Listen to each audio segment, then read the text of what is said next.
Welcome back to another episode of the Good Question podcast by Coinschedule TV. I just got off the phone with Victoria Clarke. She's a lawyer who specializes in cryptocurrency divorces. I really wanted to speak to her because I wanted to know the ins and outs of how exactly someone goes about reclaiming digital assets, specifically crypto assets, from partners if they're hidden, especially if they're hidden in privacy coins. The idea of this amazes me because these coins are set up in such a way to make it impossible for the money to be tracked as soon as it's entered the network. But as a divorce lawyer, your job is to track down exactly what's owed to your client and demand it. So the ins and outs of this process are discussed in detail, as well as many other subjects. I highly recommend this podcast to anyone who's interested in the crypto world, especially anyone who owns a lot of assets they want to hide on these networks, or someone who wants to find the assets of their partner. I hope you enjoy. So Victoria, welcome to the Good Question podcast. Thank you. How are you getting on? Yeah, very good, thank you. Keeping busy? Yes, good. So I just wanted to start it off, as I always do, is how did you get into cryptocurrencies? So I first got into it actually with a friend of mine because he'd heard about Bitcoin probably sort of 2010, 2011. And he realised that he would be able to mine it with his own computer. So that's what he started doing. And then I got involved in that side of the technology because I found it quite interesting. And then we had the first boom of a Bitcoin being worth £1,000, I think it was. And that was a real sort of wake-up call of, oh, wow, this could really go somewhere. And then ever since then, it's just been watching the crypto space and seeing how it's sort of increased or decreased in value, depending on which way you look at it, and how more and more people have become involved in it. And so now what's happening for me is I'm starting to find that it's affecting me in my professional life as well as my personal life. So it's not just me looking at what investments we've got and whether that's doing well. It's now actually having clients who have their own crypto assets or know of other crypto assets, and my knowledge that I've built up over the years is now starting to become actually quite a valuable asset in itself, because there aren't that many people around that practice family law and also know a lot about Bitcoin and things. So yeah. So did you go chasing well, before we get into that, so let's just explain. So now you're working with crypto divorces, that's right? Yeah, exactly. Yeah. So did you go looking for this kind of work, or did this work come find you? To be honest, a bit of both. I found that so basically it became really popular in the news towards the end of last year when it started to really go up in value. And so I actually contacted, basically just by way of background, my law firm, we only practice family law, and we've got about 70 odd lawyers. So quite often we have what we call working parties, which are groups of lawyers that specialise in certain subjects. And so I realised that blockchain and Bitcoin and crypto was getting bigger and it wasn't going away. So I said, okay, well, why don't we set up a working group? And then I realised that I was the only person in my firm that knew what I was talking about. And I thought, oh, wow, there really isn't anyone else that knows anything about this. I thought, gosh, that's interesting. So I thought I need to take advantage of this. So that's when I started to really try and publicise in the family law world that I knew about this subject and this issue. And then I found that actually just organically I was starting to get clients who had a crypto aspect to their divorce. And I would imagine that as time goes on, I'm probably going to get a mixture of people that come to me because they've seen me through this sort of vehicle of they've seen me from the crypto side. But then I think I will also have clients who just happen to have crypto and I'm able to advise them on it accordingly. So yeah, I think it started off as just a bit of a, gosh, there really is no one else out there. And now it's become a bit of a sort of hybrid of its own. Right. And so have you tried to disseminate your knowledge to other lawyers in the space? Have you tried to guide them through the process? Yeah. So Stowe Family Law, we have our own blog and we do blog articles on that pretty much every day. So I did a real basic explanation of what Bitcoin and blockchain and mining was for people who are reading our blog. And then what I also did was I took that article and tweaked a few bits and put it into a circular. So most family lawyers are part of a body called Resolution. Resolution is designed to decrease anger and to try and encourage people to reach an agreement in a nice way, as nice as they can. And that's really our message. And so we have a quarterly magazine called The Review. And so I put my article in The Review. And I got quite a few people sort of emailing me afterwards saying, oh, that was a really helpful article. It really helped me understand what I'm actually talking about. And it made me realise that it sounds like there are quite a few family lawyers out there who are just winging it a bit, and they don't really understand what it is, but they've got it, and so they're having to deal with it anyway. So yeah, in the future, I'd quite like to sort of put on seminars and talks about it and just try and educate people about it, and spread the word, really. Yeah, well, I suppose you find that in every aspect of the crypto world, people who claim to have an understanding, and then you dig a little deeper and you realise that they just don't. Yeah, exactly. So you kind of you sort of make a joke about, I don't know, something basic like a public key, and they go, oh yeah, funny. Yeah. And then you start talking about like nodes and slightly more complex issues, and it just goes, like they have no idea what they're talking about. Within 3 questions, I can usually break a person. That's how I figured it. Not intentionally. Like, I'm genuinely curious about what they understand, and then within 3 questions, I'm like, oh no, I've lost them now. They've got no idea. Yeah, exactly. Yeah, they're way behind. Yeah, exactly. And I think it's true. I think there are people in this space who they do see it as a way to make a quick buck. And I think it's about separating the people who have a real passion and understanding of the subject, and the people who actually just bounce from one trend to another and see this as something that they can make some money off before they disappear. And that's why ICOs are such an issue, because, you know, if I have like a case I had on, which is sort of finished now, the other side, he had an ICO which was still doing its private sale. So there's one argument that suggests, oh wow, that could be worth quite a lot of money. But then it was in a market that was already oversaturated with ICOs. It wasn't really offering anything new. So to be pragmatic, just how much value was it actually going to have? You know, was this just another company who was jumping on the bandwagon? And so where do you go for advice when you, like, this is what I'm most curious about, because many people have crypto assets at this time, but no one knows what the value is going to be worth in 3 months, never mind 3 years. So when you find that one of your clients, their husband or wife does actually own a lot of crypto assets, and they can either claim them at that moment in time, or they can hold on to them and watch the market mature, where do you go for advice with those kind of things? And especially with ICOs, how do you evaluate the legitimacy and profitability of something as unpredictable as an ICO? Yeah, exactly, and I agree. I think the unpredictability is what scares a lot of people from working in this world.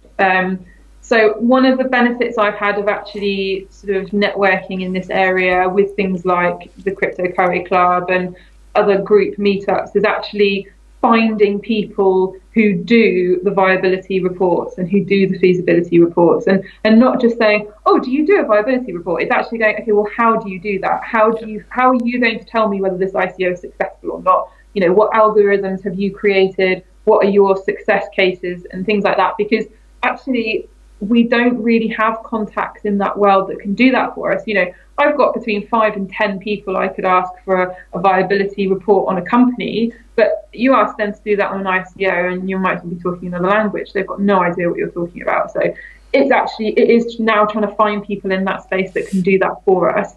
The advice I got on the previous ICO I had was actually just from people who I know in the crypto space that have been trading in that space for a very long time. They know all the ICOs that are around, and they are often quite frequently the people that say to us, you really need to buy in on this, and then 6 months later it shoots up. So I knew that speaking to those people, it was more sort of saying to them, would you ever invest in something like this? Like, does this look like something that would prick up your ears?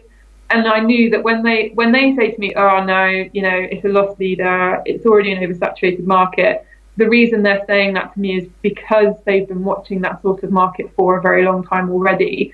So that's more getting feedback from potential investors on the ground who do invest quite a lot of money in things like that, would you ever invest in this company? And as soon as they all said the same thing, I knew that the reality was it probably wasn't that great. And even if you looked at the white paper on the ICO, it couldn't have been more of a standard template that someone's downloaded off the internet if they tried.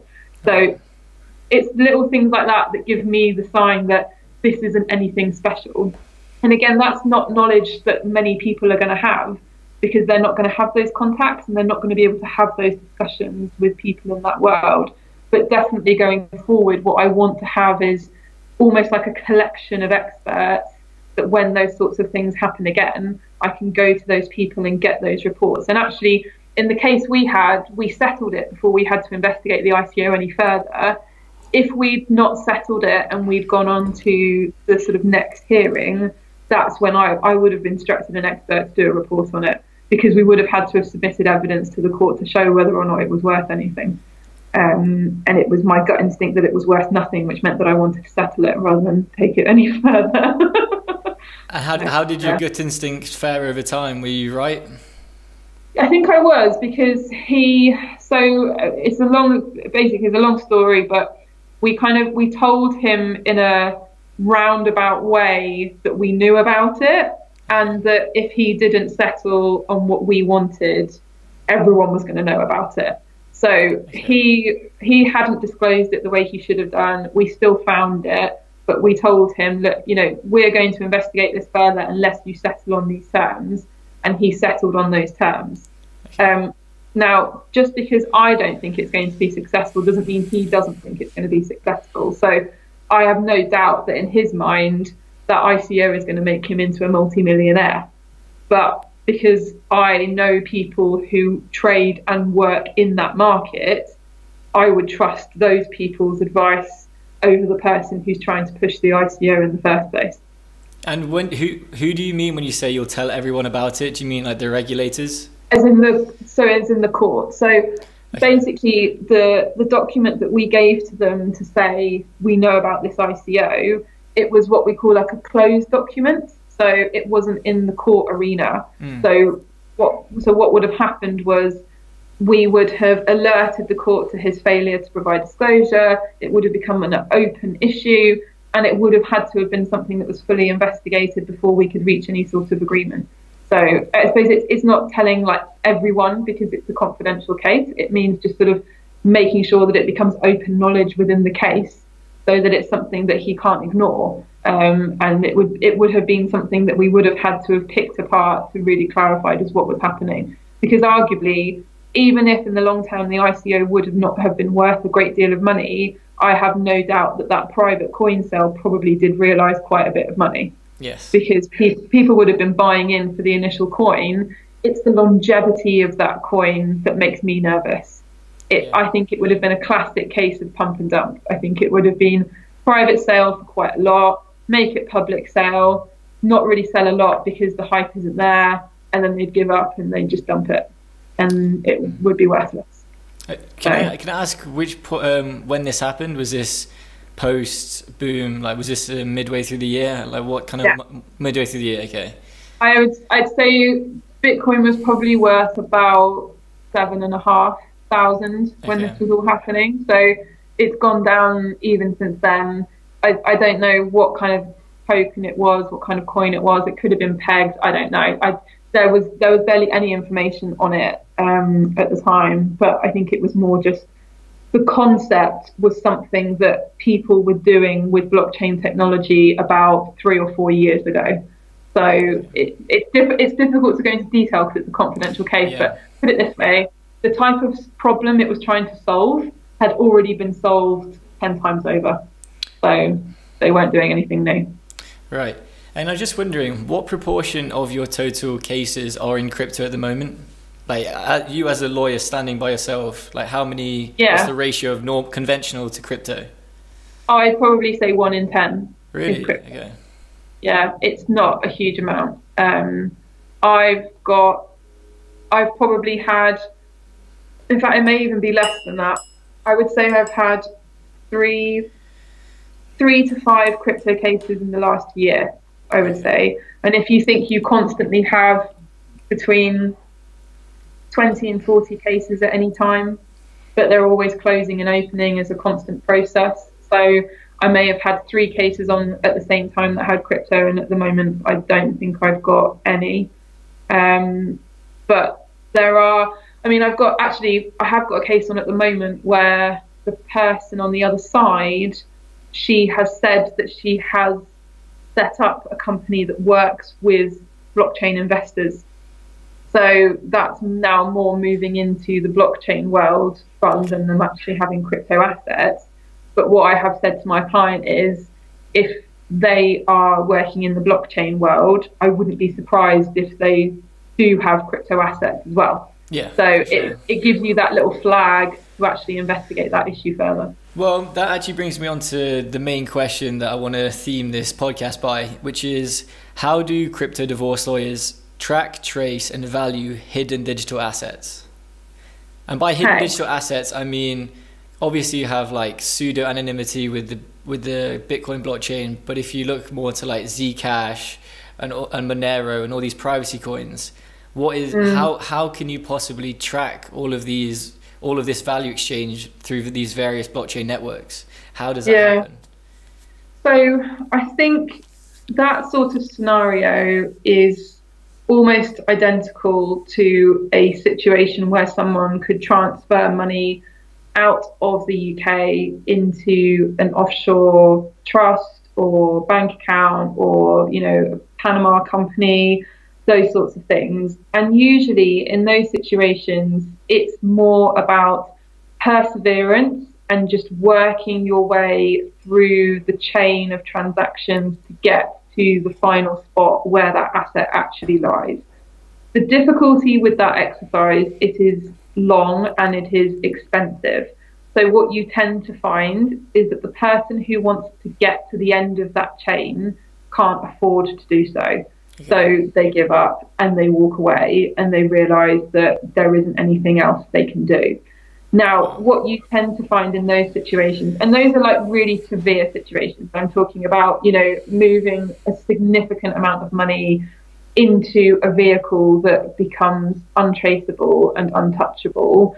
But what you tend to find happens in those sorts of cases is actually you are compensated for that loss using other assets within the pot. So if you can show that your spouse has moved, for example, £100,000 worth of assets, and they've moved those into something that you can no longer touch or access, that is when you ask the court to have those assets from another source within the family pot and do it that way. So you're basically saying, look, I know that he's moved about 100k over to there, and here's evidence suggesting that that is what has happened. And I know he's going to benefit from that in the future, so you need to give me the equivalent of that from elsewhere within the matrimonial pot. So in a worst case scenario, if someone decides that they're going to be really clever and transfer all of their assets into Monero, then that's probably the only thing you could do if you really get to a point where you have lost it completely. What I would say, though, with blockchain technology, in most situations, there has to be some sort of fiat deposit somewhere, because unless you're mining the coins, you have to purchase the coins to some degree. Like there are very few ways for you to literally get some cash from a safe in your house that's completely untraceable and take that cash to somebody who then buys coins for you or gives you coins for cash. Like there really isn't that much of a structure in the crypto world like that at the moment. There could be in the future, but I would say it's going to be quite rare for you to find someone who's going to take your cash and give you coins in return. I'm just not sure that that's that common. And you know what? If that happens, then there's not really much you can do. But it's looking about the technology within the blockchain itself. The blockchain has its blocks. They are completely uneditable. You can trace them back. And for me, what I would be looking at is the bank accounts, and I would be looking for any suggestion of crypto activity even if it's just paying for, you know, an account or showing a Coinbase fee payment or anything tiny like that. And then that would, for me, make me want to start looking further. But it's the same with any other asset. You can only ask the questions. And if the other person doesn't give you the bank account, how are you ever going to find that bank account? Yeah, I suppose, as you were saying, that you think there's a lot of people in the law industry who claim to know a lot about crypto assets and about how to do divorces with this kind of things, and it turns out they don't really know what they're doing. When you approach a forensics team, which I assume is how you trace these crypto assets, do you ever worry that they claim to be able to track these assets through blockchains and they actually can't, and they're claiming to do something that they don't actually know how to? Yeah, and I think that's a risk with any forensic team, is you have to pick somebody that you trust will tell you if they're not sure where they're going with it. So, and I think that sort of goes back to what we were saying earlier, which is that there are a lot of people in the crypto space that are here to make money as opposed to because it's a space that they're actually really interested in. Yeah. So it's trying to weed out the people that are telling me that they can do a really in-depth forensic investigation because they actually can, or because they just think that Bitcoin is the flavor of the month, so they're just tacking that onto their skills, when in reality, they think that they can just take the same skills they already have and apply that to Bitcoin and blockchain. And that's just not the case at all. You know, I had a colleague of mine, she had a case where the guy on the other side had a Coinbase account. So in his financial disclosure, he shared a screenshot of his Coinbase balance. And I think it showed, like, I don't know, a couple of Bitcoin, 30 Litecoin, and a few Ethereum chucked in for good measure. No more than sort of 5, 6, 7 grand's worth of assets. But that's just a screenshot of what's currently in that account. There's no history of the transactions. There's no history of what was first put into that account. And I said to her, well, you need to ask for the public keys of all of his wallets. You need to ask for a transaction history of his Coinbase account. You know, for all we know, he could have transferred 3/4 of the balance out and then done a screenshot of what he had left. You just don't know with something like that. And it's understanding that depth of knowledge, it's understanding that complexity that allows you to ask the right questions. Yeah, well, that's what terrifies me, is that these coins are getting so much more sophisticated. Yeah. And as you say, if it is the case that this money's moved so well through the systems that the forensics costs and the lawyer fees are too much to even stomach without knowing that there's going to be some payoff at the end, that they give up, do you not see the ones who have the crypto assets just simply becoming more sophisticated, understanding that if they reach a certain level of sophistication, their partner will probably give up trying to trace down their assets, so they enhance their game, they get smarter, and then people start defaulting on these hunts for crypto assets? Yeah, I think there's certainly a risk, but what I imagine will start to happen is courts will create a stereotype of someone who has crypto assets. Mm-hmm. So if we start to get a reputation for people hiding all of their assets in crypto, I wonder if actually it will defeat itself, and that the court will start to become overly paranoid with people that are involved with crypto, and they will automatically treat it as, oh, well, you've probably hidden other things then, because that's what people always do with crypto. And actually, I think what would be quite sad is that it is at risk of killing the one thing that makes crypto different from everything else, which is that it's decentralized. Yeah. So, you know, I think there are always going to be people out there that want to abuse the system. There are always going to be people who take advantage of a hole, and that is what is going to happen with crypto. That was always going to happen because it's decentralized. The whole reason everything is centralized is because people were taking advantage in the first place. So the sad thing is that the utopian nirvana of everyone being equal and everyone looking after each other, unfortunately, is never going to exist, because there are always going to be people who take advantage of that. And that's exactly what's happening with the crypto space. There are a lot of people in this space with good intentions on wanting to use this for good. You know, even the idea of being able to give people who need aid coins that they can use as a currency or tokens or something. So, imagine if you had some sort of blockchain concept where you could, send aid through the block, and that it's only going to the person's wallet that you sent it to, and that aid is going to be spent by anybody else. That's only going to be used for the charity that it's being sent to.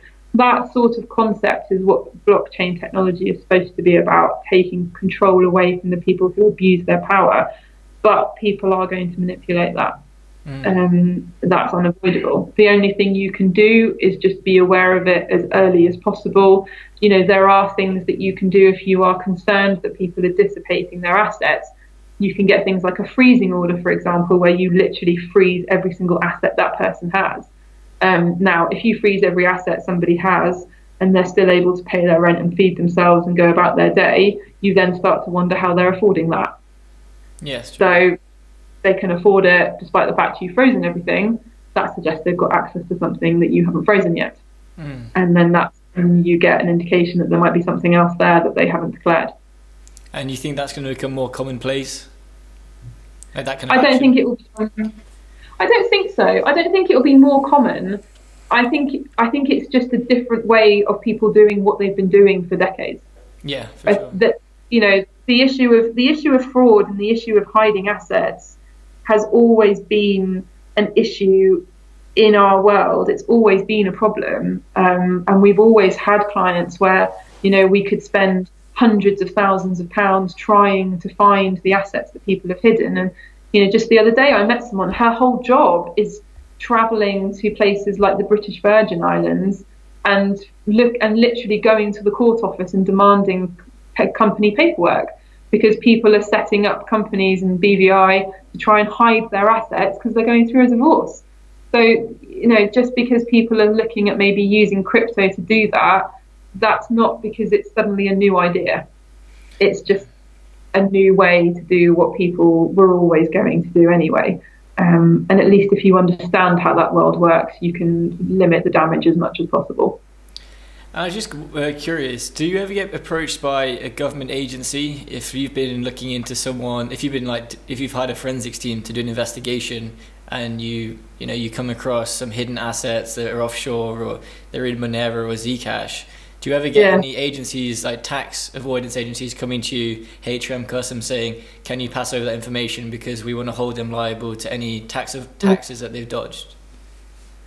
So, no, because all sort of family proceedings are confidential. Okay. So they wouldn't know that I'm representing the person on the other side. So, say for example, I'm representing a wife and her husband has been hiding everything from the taxman. The taxman is not going to know that I'm representing her wife. Okay. So they wouldn't know that I had that information. But if we decide to, we can contact HMCTS and we can say, we have this information on this individual that you need to know. Because we have an obligation to be honest and not mislead the court. So, if we have a client and we know they've committed fraud, we actually are placed in a very difficult situation because we can't represent a client where we know they're breaking the law and they're continuing to break the law. So a long time ago, I had a case where we were coming to almost the final hearing and we were having a meeting with the client and he said to us, oh, well, I haven't declared this work because I just didn't want to pay tax on it. And we just sort of looked at him and both looked at each other and sort of went, okay. And so myself and our barrister, the two of us had to leave the room and talk about what we were going to do because our client literally just admitted to committing tax fraud. And so we had to say to him, look, you have to declare all of this income, and before we do anything else with you, you have to declare it. And if you're not willing to declare it, then we can't act for you any further. And then you have to stop working with that client. But things like money laundering, if you're concerned that your client is laundering money, you can't tell the client. You have to report them. You have to stop talking to them, but you can't tell them why you stopped talking to them, because otherwise you can be accused of tipping them off. So you literally have to you have to shut every door and tell the people that are in charge of it that you are concerned that there's a risk of money laundering, and then you just have to let them do their thing and investigate it. So as lawyers, we're held to a much higher regard of expectation in respect of the law. But yeah, so just to answer your question, no, they wouldn't even know to contact me.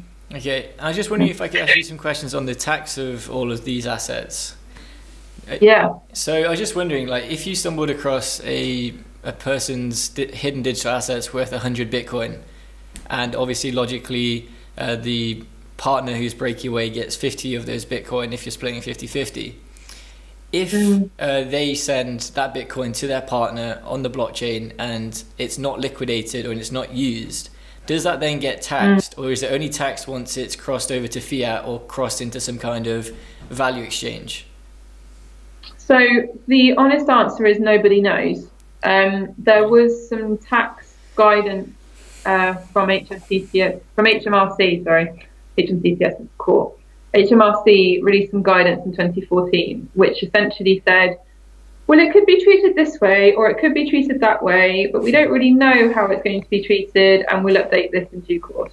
And that was 4 years ago. Oh my God. So at the moment, yeah, exactly. So at the moment, we are very much in a world of limbo about how everything is going to be treated. So there is this concept of something called a highly speculative trade, or highly speculative transaction, I think it is, and it's mainly connected to gambling.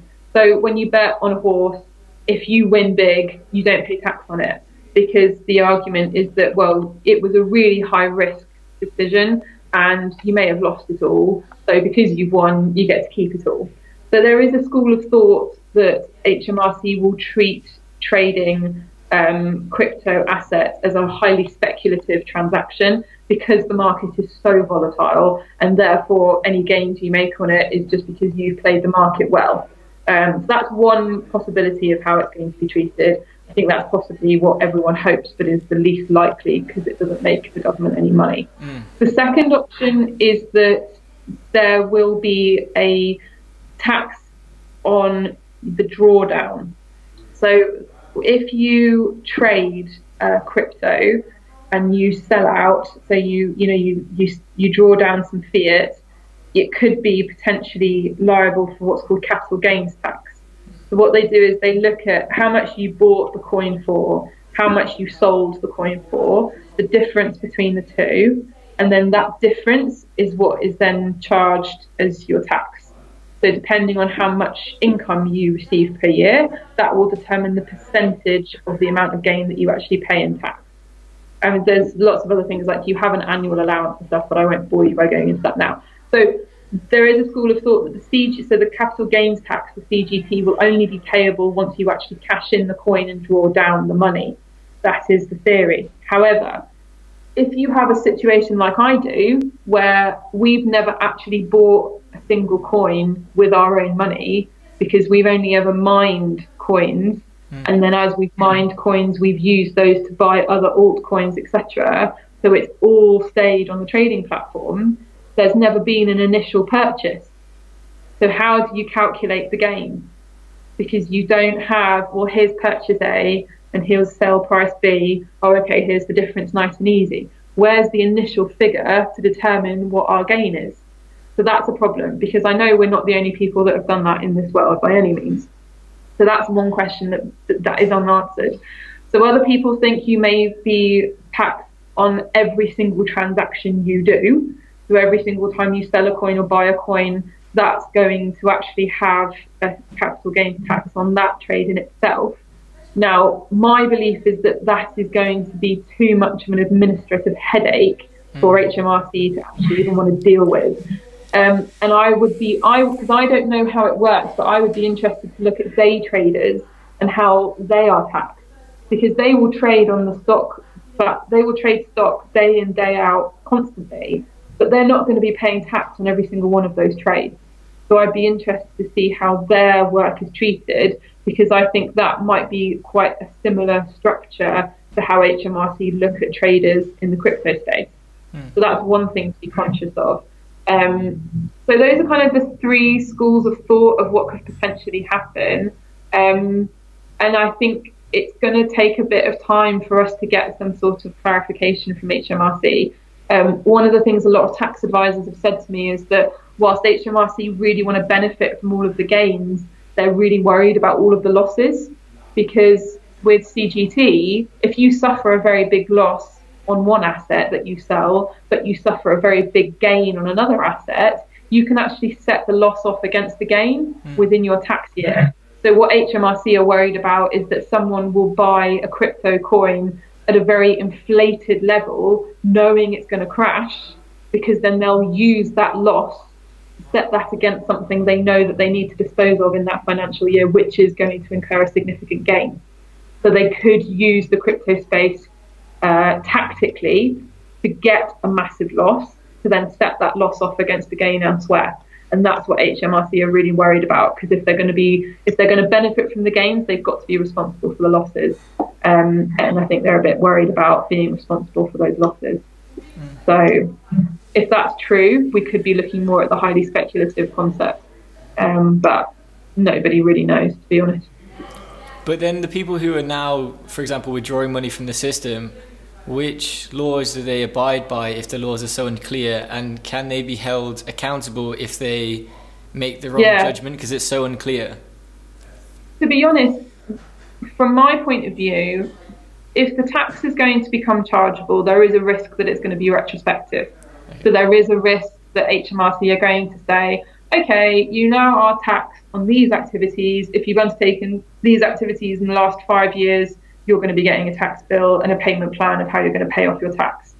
So I think if you know that you're drawing down 100k worth of fiat every year, you should be ready that there's going to be a potential tax liability. What would be a better idea is to almost create yourself a tax bank account, and every time you draw down fiat, put some money into that account, so that when the tax man comes knocking, you've got a lump of money that's ready to be used for that inevitable tax bill. If you want to avoid your tax bill from a CGT point of view, everybody gets an annual allowance of £11,000-ish. So if you were to just draw down 11 grand, that is your annual allowance right there. If you're assuming that 11 grand is pure gain, then you're within your allowance every year, so you're not even going to be eligible for tax. But this is the problem, because what if you've suffered a really big loss on one coin, but then you've drawn down fiat on another? Could you not arguably use the loss on one against the gain you're realizing on the other? It's just so complicated. But with just going back quickly to the day trading issue, some people are actually concerned that could be eligible for income tax. So where you're trading on a daily basis and you're getting a fiat drawdown every single day or what have you, then that could actually be income rather than an actual sell of an asset over the course of a year. So, and if it becomes income tax, then God, that's going to be even more problematic. So yeah, I'd say if you're making a ton of money and you're thinking to yourself, God, I can't believe I'm not paying tax on this, it's too good to be true, then it's too good to be true, and you need to be creating a tax account to make sure you're protected. Yeah, I actually heard of a horrific story from a couple of weeks ago. An American trader made $900,000 in profit, but that was because the end of the tax year ended when Bitcoin was at its peak. He didn't sell. Yeah. The price plummeted. He still owed the tax man the same fee from last year, but he only had about $200,000 worth of assets. So he was short 700k, or like something to that effect, something on that kind of scale. And he didn't know what to do. Yeah. So like everyone in like the Reddit forums were trying to support him and everything, and it's just chaos. Yeah. It's kind of unfair if he didn't sell out, and because of the date of the tax year being finalized, it's just left loads of people. And he must be one in a million of Americans who have done that. And then that's really weird, because why would the tax become due if he's not sold out? Like if it's but then I suppose this depends on what American tax law is, because also in America, if you win at gambling, you pay tax. So there was this big drama like years ago. Do you know Oprah Winfrey used to have her own show, right? So she did this thing one show where she gave every single person a car. Ferrari, I remember. Was it a Ferrari? I can't remember what it was now. that she gave every single person in the audience a car, and it created a massive problem because every single person in the audience had to pay tax on the car, and because they don't have any money and they've got stuck with this car that they didn't actually want, they've got to pay tax on receiving the car. So then people had to like sell the car, and if they'd already sold the car, then they'd got a tax bill. Then they had to find out how to pay the tax bill, and Oprah got like she got into loads of problems with it because everyone was just like, how could you do that to us and then make us liable for the tax? And yeah, it's a nightmare. Like when you win, people have won on game shows, and then suddenly they have a massive tax bill, and it's awful. It's a massive headache. So yeah, their tax law, it must be weird. I don't understand how you could be eligible for nearly $1 million worth of tax on an asset that you haven't even realised the benefit of.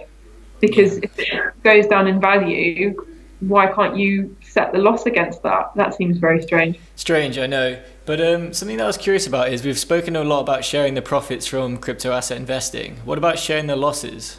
What happens if you find if your client comes to you and says, I think my partner owns cryptocurrencies, can you look into it? Turns out they bought in February of this year, and now there's a 80%, 70% drop in the market. Does that then get shifted over to your client, or can she or they just pretend not to have known anything about it? Yeah, I mean, it's always something that you can not push on. So if you did the investigation on it and you found out that what they have is worth nothing, you have to think about why it's worth nothing. So is it that it's just a dip in the market and it's actually something that's going to become worth more in the future? Or is it really just like, your classic Dogecoin that is really just not going to go anywhere? You can sort of say to the client, look, you can push on this point if you want to. They're certainly not going to be liable themselves for any loss. If there is potentially a debt that the person has to repay because they've lost all of their money on, the trading platform, then that would just be assigned as a debt for that individual who's lost all of that money. If you had a situation where they've taken the family savings and gambled it all away on crypto, that's no different to taking it all to Vegas and gambling it all on blackjack. If it all disappears, that just gets raised as a conduct issue within proceedings to justify why the person who didn't gamble the money away should take more, because they've suffered a financial loss as a result of their spouse's actions. Okay, it makes sense. Yeah. Right, well, have you got anything else to talk about? Because I think I'm all out of questions and this has been really fun. Good. No, I don't think I have anything else, but yeah, thanks for having me. It's been really interesting to talk about what I do. yeah, it's fascinating because it's only going to become more commonplace from here on out. Yeah, and that's what's funny is when we first started this process, nobody knew what we were doing. No one really understood what we were doing. And I can remember when, we went to go and see family for Christmas last year, and everyone was talking about it, everyone knew about it, and it was really surreal actually just watching the world change around us and understanding what it meant and what was going on. And it was a proper moment of just sitting there thinking, wow, this has become mainstream now. This isn't just something that was a bit of fun on the Silk Road. This is like real life. There are people I've got people saying to me, do you think I should buy a Bitcoin now, or is it too late? Just people are just taking interest in it from left, right and center. And I always thought it was going to be a bubble, and it was going to be, it was going to be something that happened because of the crash, but eventually the ideal would disappear. But I don't think it's going to disappear. I think blockchain technology it's going to become part of our life. It's not going to disappear. So to be there at the start of it, at the birth of it, is quite exciting. Well, you were there in 2010, 2011. That's incredibly... like a grandmother. That's like... it was only made in 2009, so that's remarkable. 2008, yeah. Well, 2008 white paper was released. 2009 was when the first coins were mined. Yeah, exactly. So I think we got into it because I can remember when... Do you remember when the Silk Road got busted? Yeah. And the FBI took all the Bitcoin and stuff. So we were involved in it before that happened. Did you save the Silk Road? No. Could you imagine? Do you know what? I went on because I did go on. I went on to tour and I went on to the Silk Road, and it was so confusing and so weird that I was just like, And it was, do you know what? It was kind of almost like being like a tourist. Like I just wanted to have a little look. I was like, wow, can you really buy like drugs and prostitutes on there? Really? And but hitmen. Actually, when you Hitmen. You could buy hitmen. I went on a hitman site and it was legit. Yeah. Did you watch we're going off on a massive tangent now, but there was a really interesting documentary about how the FBI brought down the Silk Road. So it was all about how they traced that guy and how he had used the same username in like 2 or 3 places. So they were able to pull it all together and figure out he was the person. He was one of those people that he walked everywhere with his laptop. Like he never left it alone anywhere. And I think in the end, what they managed to do was they followed him and his pattern and realized that he would always go to this library at a certain time of the day. And so when he went into the library, like 3 or 4 FBI agents just stormed the library and arrested him because they had to make sure they did it at a time when his laptop was open and unlocked, because they knew that as soon as they arrested him with it locked, there was no way they were ever going to get into it. But then what was interesting was the FBI then held on to an absolute ton of Bitcoin, and then they tried to sell it when the market was really high, but they flooded the market, so then they just caused it to crash. Yeah, I think Tim Draper bought most of them, I believe. Yeah, they sold quite a bit of it. I don't know if they've still got any left. I don't know. Probably. Let's be honest, it's the FBI. Yeah, exactly. But no, it is a fascinating documentary about how they pulled it all apart and figured it all out. But I don't think even then the concept of how much Bitcoin and blockchain was still going to be here. I think everyone saw Bitcoin as like this illegal coin that was used to just buy drugs, whereas actually it was just the first way that people were using it as a currency. Same with the internet. Everyone just used to say, "Oh, this is where people use. This is what people use to access porn," and it was. Yeah. And drugs was the first use case of Bitcoin, but doesn't mean it's going to stop there. Didn't mean the internet stopped at porn. No, exactly. And that's, I was saying to someone the other day that, all these ICOs, they're basically exactly the same as the dot-com bubble. When people realized that you could set up a website for free and you could sell advertising and you could make money off it, everyone and their dog created a website to make money off it. But then they soon realized that you can't just create a website, you have to offer a service. You have to give something that nobody else is giving. And that's what's now happening with ICOs. People are creating ICOs left, right and centre and not really thinking about the value of it. But the ICOs that survive are going to be the ones that are offering us a service. And they're going to be the companies that say, hey, look what we've done with blockchain technology. Now you can do this using our technology, or we can give you this service, or we can do that for you. But you just need our token in order to use our service. And this is how much our token costs. And then it's going to be, oh, well, I really want to use that service, so I'm going to need to buy some of those tokens. Oh, that person's selling some of those tokens. Oh, I'll buy them. And as the service becomes more popular, the tokens are going to become more expensive. And that's when you're going to see your value realised. Very true. And tokenomics is one of the episodes that's coming up in a few weeks. So I think we should stop it there before you're going to have to tune into that one. But yeah, thank you very much for coming on the show, Victoria. I'll be in contact soon. You're welcome. Okay, right. Thanks. Bye. Thank you. Goodbye. Thanks for watching.